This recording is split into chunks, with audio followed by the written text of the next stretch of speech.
Exactly. I'm like, why the pastor Got a Mercedes. living better than 90% of the people in the church? So I guess I don't have to ask how you feel about that because you're telling me how you feel about it. That's not fair or equal. Right. Okay. We don't feel the same way with bosses at Popeyes, right? They can have a Benz and their employees can have a put, right? I guess because we understand that's a work environment. What would be fair then, I would ask? I mean, to me, what I feel like what would be fair is that if you're going to use God and you're going to have people to give you money for God, then My life should be changing, you Like know. yours. Well, I feel like we should all be on the same playing field. You know, if that's really what the goal is to preach God and The prosperity gospel. Yeah. I can't argue with that. It's the prosperity it's like, why gospel. you driving, you know, you got pastors on Instagram driving Lamborghinis and then, you know, the people that's at their church is barely affording to pay their bills, but they still going to church and they giving up their money and stuff like that. That's 100.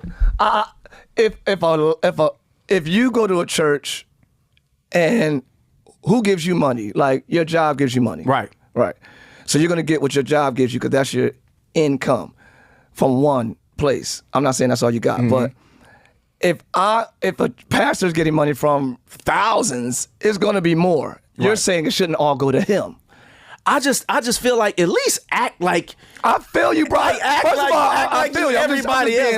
being Act like we equal. Like Good topic. You understand what I'm saying? Because if not- 1,000 people are giving me $1 versus one person, I'm going to have 1,000 and you're going to have one. right. I don't think that you're saying that you want a piece of the pot. I don't think BT saying he wants a piece No, of the I'm pot. not saying The, I the think, blessings. Yeah, like if you're telling me one thing and saying if I do this, if I pray, then my life is going to change, and then it hasn't changed, and you know. So how do you feel about people who have programs and what is it called? Seminars and all that stuff they selling online. Scam. But they not using God to get my money. 100. They ain't using God. 100, They not making me feel like, okay, if I don't do this, God is not gonna love me. And what I'm saying is that all these kids that's in the hood and in the projects and their family is making 100. them come to church, they're looking at their family struggling. And what I'm saying is like, I'm not telling you like the pastor shouldn't 100. be good. I'm saying that help these people. 100. Don't just take their money and then you see somebody struggling or somebody parents can't pay their bills and then you just taking their money. You driving off in a nice car and you know their mom is a single parent. Looking for joy in And the just morning. gave you their last. And Just gave you their last. And I think that's what we're seeing in the climate now. The pride of man